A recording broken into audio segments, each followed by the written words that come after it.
70 years ago, the first electric computers were switched on.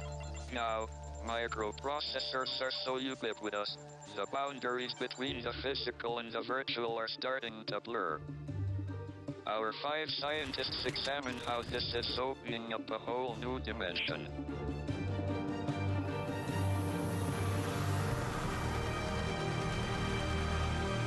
90% of all the data in existence has been generated over just the last 2 years. A large proportion of it is video data. Computer-generated environments already have many applications, but can we put this technology to better use? Military and law enforcement officers often face dangerous situations. Their training can make the difference between life and death. Is it possible to create a virtual world where they can experience extreme danger without the threat of actually being harmed? Karen Bondar is going to Georgia to investigate a cutting-edge system that's being tested on recruits.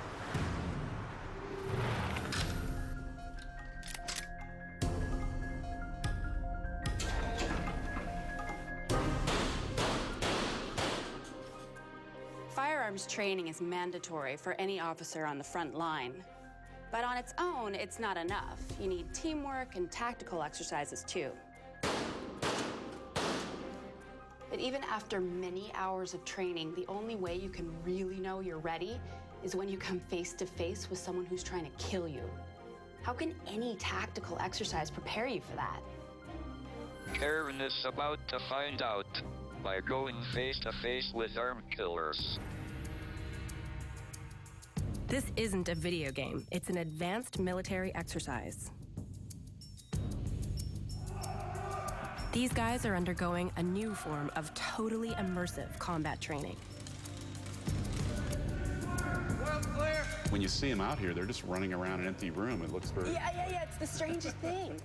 Explain to me what's going on here. This is VirtSim. This is the world's most powerful, immersive simulator, where you can put up to 13 soldiers or police inside any virtual world and recreate their battlefield experience.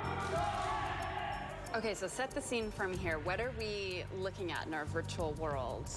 We have a warehouse where a group of adversaries are basically up to no good, and our guys have to go in, clear the facility of all the bad guys. The idea is to create a virtual but lifelike environment to train our soldiers and law enforcement officers in dangerous, high-pressure situations. They are seeing the screen in front of their own eyes.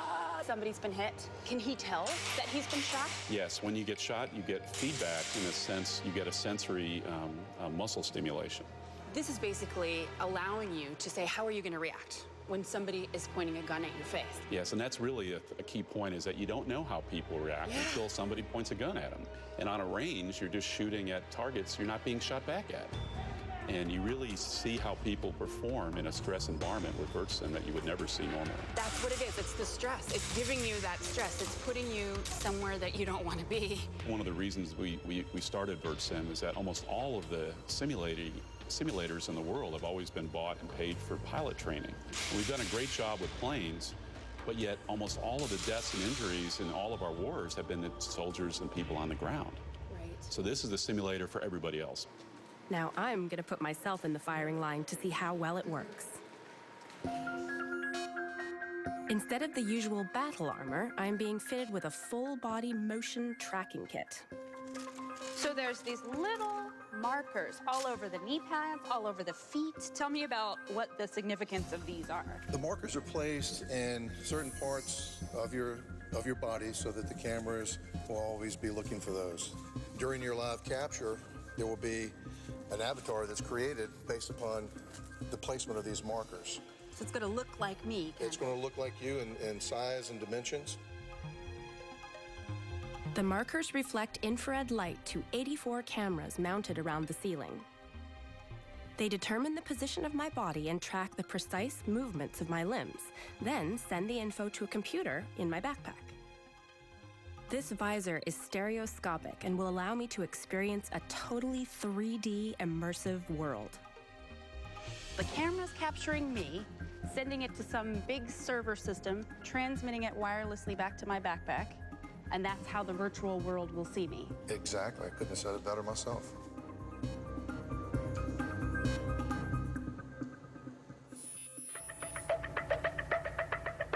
Today, there are no M16s. We'll be firing electronic weapons. They are weighted like the real thing. You aim them the same way, and they recoil too.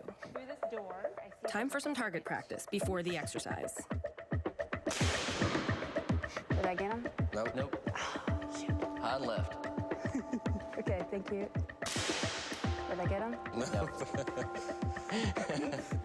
Not that I want to kill people, but... Good shot.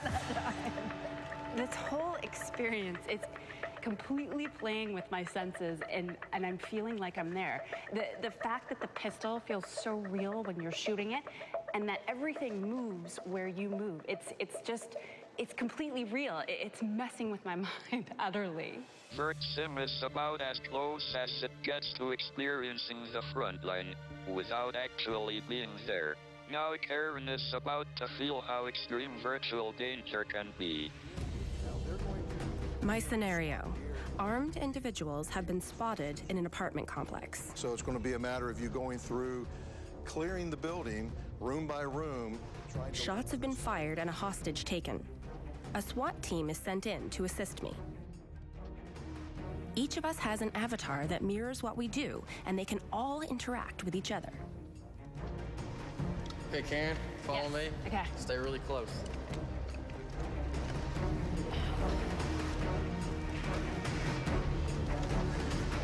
Okay, Karen. Yes. We're gonna go left and clear that side, and then we'll go right.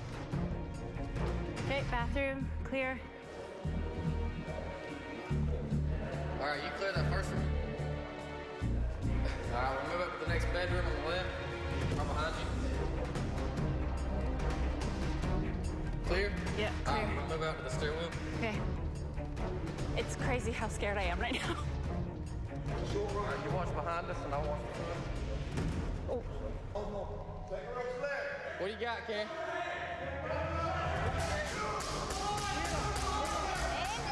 Man down. Got one guy down right in this hallway. Okay. Clear it. All right, we're gonna move up into the hallway. Into this room. I've been shot. Stay right here. 2 muscle stimulators attached to my triceps deliver a stinging electric shock to tell me I've been shot. Computer game graphics might be more advanced, but this is not a game. There are consequences. I've been shot. Dead. Oh, no, I've been hit. I'll walk forward. Oh, that was intense. Oh, I am sweating. My heart is racing. That was literally terrifying. It was scary to go into each room one after the next. And then right at the end, I get shot. I just get blown down. It hurts, and my game is over. Time for the debrief. Joe Harmon is going to break down the hostage scenario. As we see you clearing this room, and you're keeping the weapon up, you're doing a good job of keeping your eyes on the danger areas. You're moving through in a nice, methodical fashion. You're making a room entry very decisive. You're hitting those corners, and by hitting the corners, I mean you are pointing your weapon and having your eyes on that next deadly threat. And right now, you have your weapon pointed at your partner's head, which may not be always a good thing, but you've got the Charlie's Angel pose down perfect. So that's awesome. Oh. Now you're doing a good job here. You're covering the 6, we call it, and look at this.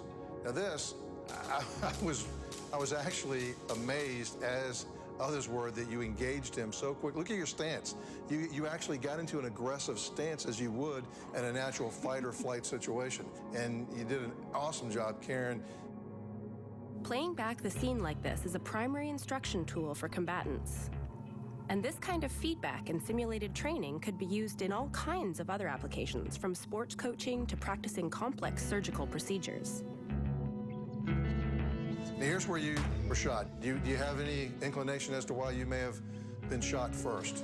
I guess I just wasn't being careful enough. I think your mind said you intended to be careful, but you notice where you're at in that room. Yeah. That's a very large room. Yeah. And you went deep into the center of that room a little too quick. Okay. And that opened you up to angles that you weren't prepared to cover. Virtual SWAT is an amazing tool that puts soldiers on the front lines without ever actually putting them in harm's way. Now, I'd like to see this taken even a step further with the addition of the tactile sense.